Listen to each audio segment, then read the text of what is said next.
देश में कुछ कुरीतियां ऐसी हैं जिन्हें केवल फिल्म के माध्यम से बदल पाना बहुत मुश्किल है, लेकिन समय समय पर इन कुरीतियों के बारे में चर्चा करना, पुस्तकें लिखना और फिल्में आदि बनती रहनी चाहिए ताकि इस कुरीति को खत्म करने का प्रयास जिंदा रहे।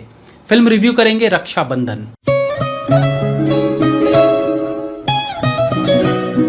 दिल्ली के चांदनी चौक की तंग गलियों के बीच लाला केदारनाथ का अपनी बहनों की शादी करवाने की जद्दोजहद से फिल्म की शुरुआत होती है। 4 बहनों के इकलौते भाई ने अपनी मरती हुई मां से वादा किया था कि वो पहले अपनी बहनों की शादी करवाएगा, तब खुद की शादी करेगा। 4 बहनों की शादी होने के इंतजार में लाला केदारनाथ का बचपन का प्यार आंखें बिछाए बैठी है कि कब इनकी बहनों की डोली घर से विदा हो तो उसकी डोली उस घर में आए। देखा जाए तो फिल्मी नजरिए से लाला के बचपन का प्यार यानी सपना के पिता फिल्म के विलेन कहे जा सकते हैं, लेकिन असल जीवन में दरअसल वो एक भारतीय पिता ही महसूस होता है जिसके लिए अपनी बेटी का विवाह करना उसके लिए सबसे बड़ा काम है। तो अक्षय कुमार यानी लाला के नजरिए से सपना के पिता को देखें तो अक्षय कुमार और सपना का पिता एक ही नाव पर सवार नजर आते हैं, क्योंकि दोनों का मकसद एक ही है, अपने घर की लक्ष्मी को शादी करके विदा करना।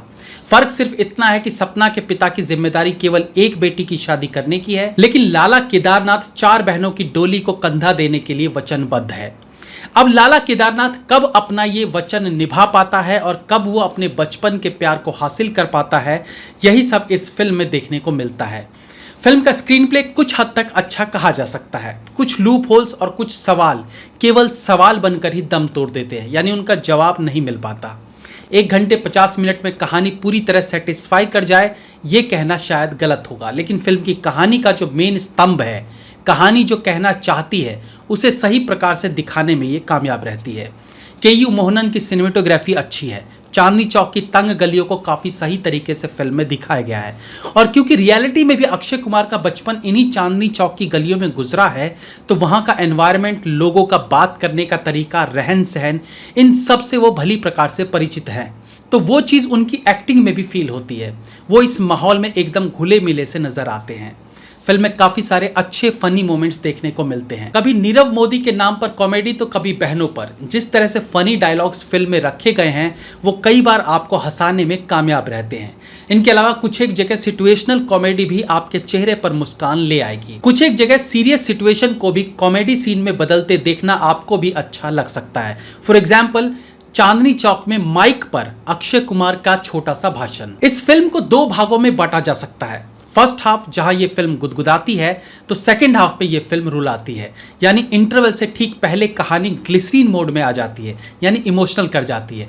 But as compare to second half, I think first half ज्यादा इंटरेस्टिंग फील होता है। पहले पार्ट तक न केवल कॉमेडी सीन्स कारगर साबित होते हैं, बल्कि कुछ सीन्स बिना ग्लिसरीन के भी आपकी आंखों में आंसू न सही आपको इमोशनल तो कर ही देंगे। लेकिन सेकंड हाफ में ऐसा फील हुआ कि राइटर ने पहले ही ठान लिया था कि इसमें सिर्फ दर्शकों को रुलाने का काम किया जाएगा, तो जितना हो सके इमोशनल एलिमेंट्स का इस्तेमाल किया जाना शुरू हो गया, जो थोड़ा सा ओवर हो जाता है। नतीजा कि फिल्म में सिचुएशन बहुत दर्दनाक है, सारे लोग रो रहे हैं पर आप नहीं रो पाते हो।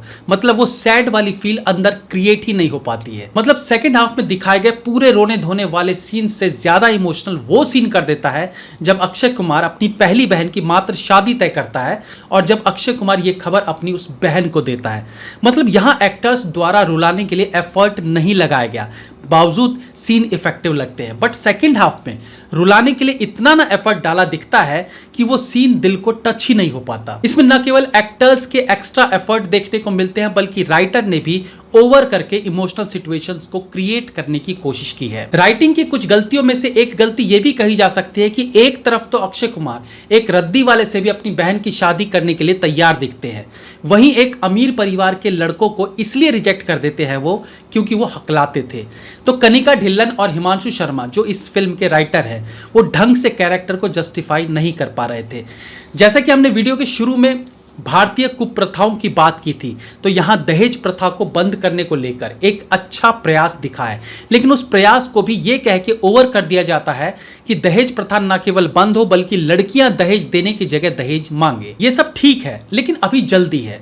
अरे भाई, सदियों पुरानी दहेज की प्रथा को पहले बंद कराने का प्रयास होना चाहिए, उसके बाद आगे की बात होगी। यहां दहेज बंद नहीं हो रहा है और राइटर साहब उल्टा लड़कियों को दहेज दिए जाने तक पहुंच गए हैं। फिल्म में अक्षय कुमार अपने किरदार के साथ न्याय करते दिखे हैं। इस तरह का रोल उनके लिए नया नहीं है। इससे पहले खट्टा मीठा फिल्म में भी उनका इसी तरह का मिलता जुलता किरदार था। हालांकि वो कहानी अलग थी, लेकिन इसी प्रकार से थी। कॉमेडी के मामले में वो ऑलरेडी एग्जाम्पल सेट कर चुके हैं, तो कॉमेडी में यहाँ भी उनका ज़बरदस्त परफॉर्मेंस देखने को मिलता है। इमोशनल सीन्स में भी वो असरदार ज़रूर है, लेकिन फिर कहानी में लिखी सिचुएशंस कई बार उनकी एक्टिंग को फीका करती है। भूमि पेडनेकर ने अपने किरदार को अच्छा निभाया है। अपनी एक्टिंग के काफ़ी रंग दिखाने की पाबंदी उनके इस किरदार में दिखती है, लेकिन कम स्पेस में भी वो काफ़ी हद तक इम्प्रेस करती है। इनके बाद जो कैरेक्टर सबसे ज़्यादा इम्प्रेस करता है वो है नीरज सूद, जिन्होंने भूमि के पिता का रोल निभाया है। बाकी के एक्टर्स में सादिया खातिब, स्मृति श्रीकांत, साहिल मेहता और दीपिका खन्ना का काम ठीक ठाक है। फिल्म का म्यूजिक अच्छा कह सकते हैं। तेरे साथ हूं मैं गाना ऑलरेडी पॉपुलर है और फिल्म में भी इसका उपयोग सही सिचुएशंस पर किया गया है। बाकी के गाने कम या ज्यादा एटलीस्ट बोर नहीं करते हैं। बैकग्राउंड म्यूजिक भी मोर देन एवरेज कह सकते हैं। फिल्म का एक सीन 3 इडियट के सीन की याद दिलाता है और क्लाइमेक्स मतलब एक बार को लगा कि फिल्म ऑलमोस्ट खत्म हो गई है और यही मिलन जो है वो क्लाइमेक्स है, तो दिल टूट सा गया कि यार अभी तो बहुत से सवालों के जवाब मिले ही नहीं। लेकिन फिर वॉइस ओवर के माध्यम से कम समय में कई सालों को दिखाकर कहानी का अंत किया गया, जो कुछ हद तक तो मरहम का काम करता है, लेकिन पूरी तरह से सेटिस्फाई नहीं कर पाता। फिल्म में एक मिरर शॉट बहुत अच्छा लगता है जब अक्षय की पहली बहन की शादी हो रही होती है। इनके अलावा कैमरा एंगल्स में ज़्यादा एक्सपेरिमेंट्स नहीं किए गए हैं। आनंद एल राय का डायरेक्शन अच्छा कहा जा सकता है, अनलेस की कुछ कहानी के क्लाइमेक्स और कुछ और सीन्स पर भी वो अपना इंटरफेयर रखते तो। एक पारिवारिक कहानी को दिखाने के लिए कुछ हद तक एक्टर्स के लिए और बाकी दहेज जैसे मुद्दे को उठाने के लिए मेरी तरफ से फिल्म को 3 stars. Have a nice day.